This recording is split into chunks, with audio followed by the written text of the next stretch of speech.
21 जुलाई 2025 जिसने बांग्लादेश की राजधानी को पूरी तरीका से हिला करके रख दिया। आसमान से गिरा एक सैन्य प्लेन और नीचे स्कूल पर मच उठा चीख और पुकार। दर्जनों जिंदगियां ऐसे हो गई जैसे मानो कि पल भर में सब कुछ खत्म हो गया। एक फाइटर जेट जो दुश्मन देश से रक्षा के लिए, हिफाजत के लिए या तो खरीदा जाता है या उसे विकसित किया जाता है, लेकिन तब क्या होगा जब वही प्लेन वही देश की नागरिक और वहां के बच्चों के लिए कहर बन के टूट पड़े।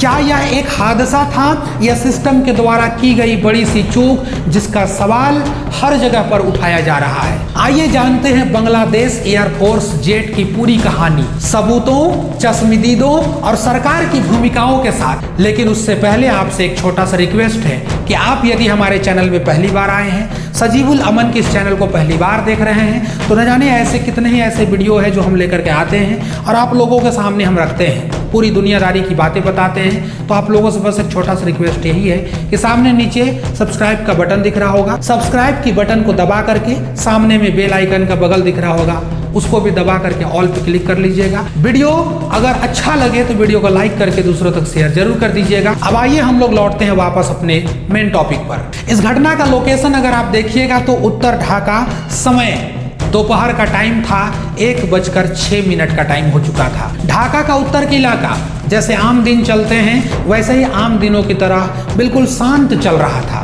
माइलस्टोन स्कूल और वहाँ के जो कॉलेज है वहाँ पर सारे विद्यार्थी शांत तरीके से अपनी पढ़ाई को पूरी कर रहे थे। और इसी दौरान जब अचानक एक जोरदार का धमाका होता है, आवाज होता है, और जब देखा जाता है तो पूरी आसमान धुआं धुआं होकर के चारों तरफ बिखरा पड़ा है। बांग्लादेश एयरफोर्स का एक F-7 GBI जो फाइटर जेट है उस समय ट्रेनिंग फ्लाइट पर था और अचानक नियंत्रण खो बैठता है और तेजी से बिल्कुल नीचे आकर के गिरता है और सीधे जाकर के टकराता है स्कूल की बिल्डिंग से। आवाजें इतनी भयंकर थी, तबाही इतनी भयंकर थी, विस्फोट इतना भयंकर था कि देखते ही देखते 2 क्लासरूम को इसने अपनी चपेट में ले लिया और पूरी तरीका से वहां दोनों क्लास तबाह हो बर्बाद हो गए। जो चश्मदीद छात्र थे उन्होंने भी बताया, कहते हैं कि हम क्लास में थे, अचानक जोर का आवाज आती है और जब जोर की आवाज आती है तो हम खिड़की से सिर्फ बाहर झांकते हैं, लेकिन सिर्फ और दिख रहा था काला धुआं और इसके बाद हम लोगों को कुछ भी याद नहीं।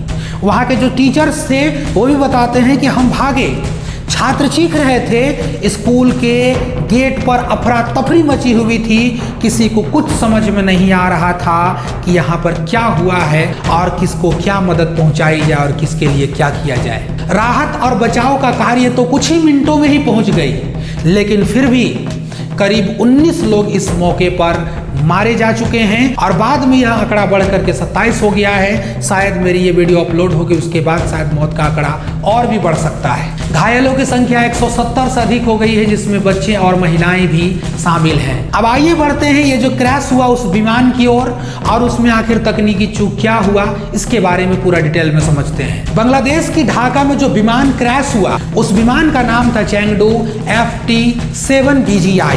ये जो जहाज था, ये जो जेट था, इसको चीन ने बनाया था, यानी कि चीन ने तैयार किया था और बांग्लादेश की एयरफोर्स ने इस जेट को 2013 में चाइना से खरीदा था। इस जेट के बारे में बताया जाता है कि ये जेट को सिर्फ और सिर्फ प्रशिक्षण के लिए यूज करता था बांग्लादेश। अब इसमें जेट क्रैश होने का आखिरकार कारण क्या बताया गया? सबसे पहला कारण शुरुआती रिपोर्ट के अनुसार अगर हम देखें तो विमान के उड़ान भरने के बाद ही विमान में तकनीकी खराबी आ गई थी। पायलट ने आखिरी समय तक कोशिश किया कि जो रिहायशी इलाके हैं, जो वहाँ पर भीड़ भाड़ इलाके हैं, इन सारे इलाकों से किसी दूसरी जगह पर ले जाया जाए, लेकिन इंजन फेल हो गया और इंजन फेल होने के कारण वह माइलस्टोन स्कूल की जो बिल्डिंग पर था वहीं पर जाकर के ब्लास्ट होती है। सोचिए अहमदाबाद में जिस तरीका से प्लेन क्रैश किया था, ठीक उसी तरीका से यह भी जेट जो है वो जाकर के माइलस्टोन स्कूल जो वहाँ पर चल रहा था ढाका में, उसी का बिल्डिंग में जाकर के क्रैश करता है। पायलट की इस हादसा में दर्दनाक मृत्यु हो गया है, लेकिन मरण उपरांत सरकार ने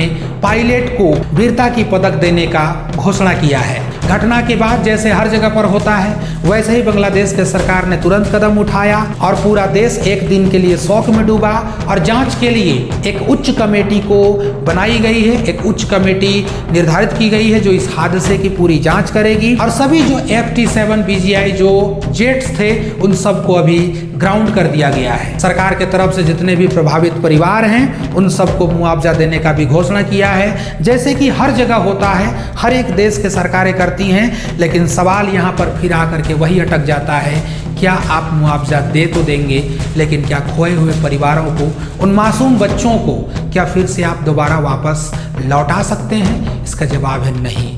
तो ये हर एक सरकार, ये हर एक गवर्नमेंट, हर एक देश के लिए चेतावनी है। यदि आप विदेशी अगर बनाया हुआ जेट्स या प्लेन यूज करते हैं, उसकी एक मैनेजमेंट बेहतर होनी चाहिए, उसकी एक फिटनेस बेहतर होनी चाहिए, जांच बेहतर होनी चाहिए, ताकि ऐसा हादसा फिर से देखी ना जा सके। अब आइए समझते हैं कि इस रिपोर्ट में आखिर विशेषज्ञ क्या कहते हैं। विशेषज्ञों का मानना है कि जो FT7 विमान ये जो है ये बांग्लादेश के लिए बहुत पुराना विमान हो चुका था। बांग्लादेश के पास अब भी ऐसे ऐसे जहाज हैं जिनकी तकनीक जो है 1970 की बताई जाती है। उस समय की जहाज को भी आज बांग्लादेश अपना यूज कर रहा है, बांग्लादेश अपने लिए इस्तेमाल कर रहा है। पहले भी देखा जाए तो विशेषज्ञ बताते हैं कि 2018 और 2020 में ये FT7 GBI विमान है यानी कि जेट है वो क्रैश कर चुका है। तो ऐसे में सवाल उठता है जो कि विशेषज्ञ बताते हैं उनसे कि ऐसे जहाज़ों को अगर ऐसा हालत में रखा गया है तो फिर इनको समय रहते ही क्यों नहीं बदल दिया गया? क्या सरकार ने सुरक्षा मानकों की अनदेखी किया है? अब क्या फिर से उन सारे मासूमों की, बच्चों की जो मौत की जो जिम्मेदारी है वो सिर्फ और सिर्फ एक पायलट पे थोप दिया जाएगा कि ये पायलट की गलती थी? जरा सोचिए ना, एक देश जो अपने भविष्य को पढ़ा रहा था, एक स्कूल जहां सपने उड़ान भर रहे थे, वहीं एक मिग जेट्स आती है और सब कुछ तहस नहस करके चली जाती है। यह सिर्फ एक हादसा नहीं है बल्कि यह एक चेतावनी है, एक ऐसी चेतावनी जो हर सरकार, हर एयरफोर्स और हर नागरिक को अब समझना होगा कि तकनीक की मरम्मत से ज्यादा जरूरी है समय पर बदलाव। अगर ये बदलाव नहीं आती है तो ऐसे घटना घटते रहेगी और इसका जिम्मेदार सिर्फ और सिर्फ पायलट के ऊपर छोड़ दिया जाएगा। अगर ये जानकारी अच्छी लगी है तो इस वीडियो को आप लाइक करें। अगर वीडियो अच्छा लग गया हो तो वीडियो को दूसरा तक शेयर जरूर कर दें और अपनी हिस्से की जो अपनी राय है हमारे कमेंट बॉक्स में आप साझा जरूर करके जाएं। चैनल को जरूर सब्सक्राइब कीजिए ताकि हम आप तक इसी प्रकार की जो सच्ची कहानियां हैं वो ला सकें, आपको बता सकें और हम आपसे पूरी देश और दुनिया की खबर को ला करके आप लोग के सामने रखें, आप लोग के सामने हम बताएं। शुक्रिया, धन्यवाद, जय हिंद।